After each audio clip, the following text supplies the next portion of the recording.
Hey guys, মই আহিলোঁ এটা ধুনীয়া আকৰ্ষণীয় মন্দিৰলৈ আৰু এয়া হৈছে মেইন গেট।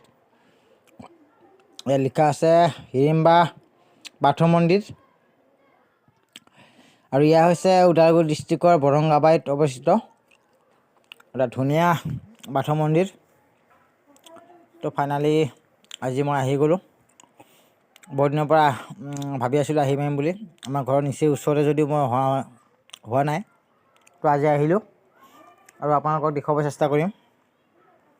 ধুনীয়া এটা আকৰ্ষণীয় মন্দিৰ, বহুত দূৰ দূৰণিৰ পৰা মানুহ আহে ইয়াত ফুৰিবলৈ, চাবলৈ, দৰ্শন কৰিবলৈ। তো গাইজ আহি গ'লোঁ আৰু আপোনালোকক দেখুৱাই থাকিম, চাই থাকক। এয়া মেইন গেট, ইয়াত লিখা আছে হিড়িম্বা বাথৌ চাঞ্চালি। এয়া স্থাপিত হৈছিল 1972 চনতে। দেখিব পাৰিছে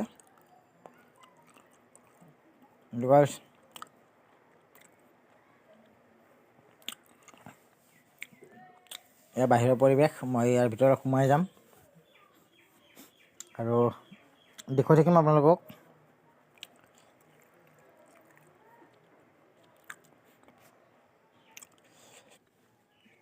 ওদালগুৰি ডিষ্ট্ৰিক্টৰ যদি আছে নিশ্চয় আহিব ঘূৰিবলৈ বৰংগাবাৰী গাঁৱলৈ।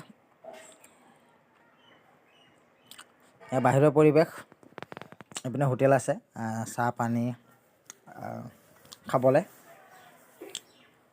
তো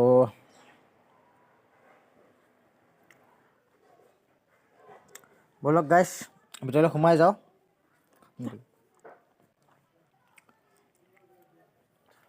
এয়া গেট আৰু এইপিনে মই এতিয়া সোমাই যাম, ভিতৰলৈ প্ৰৱেশ কৰিম।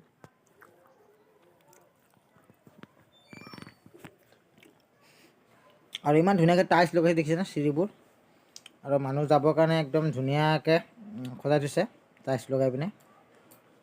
এইপিনে মন্দিৰত যাব লাগিব।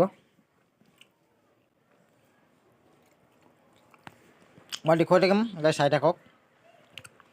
আৰু এইপিনে গাৰ্ডেন আছে, ধুনীয়া ফুলৰ বাগিচা বনাই থৈছে, ফুলনি মানে বাগিচা।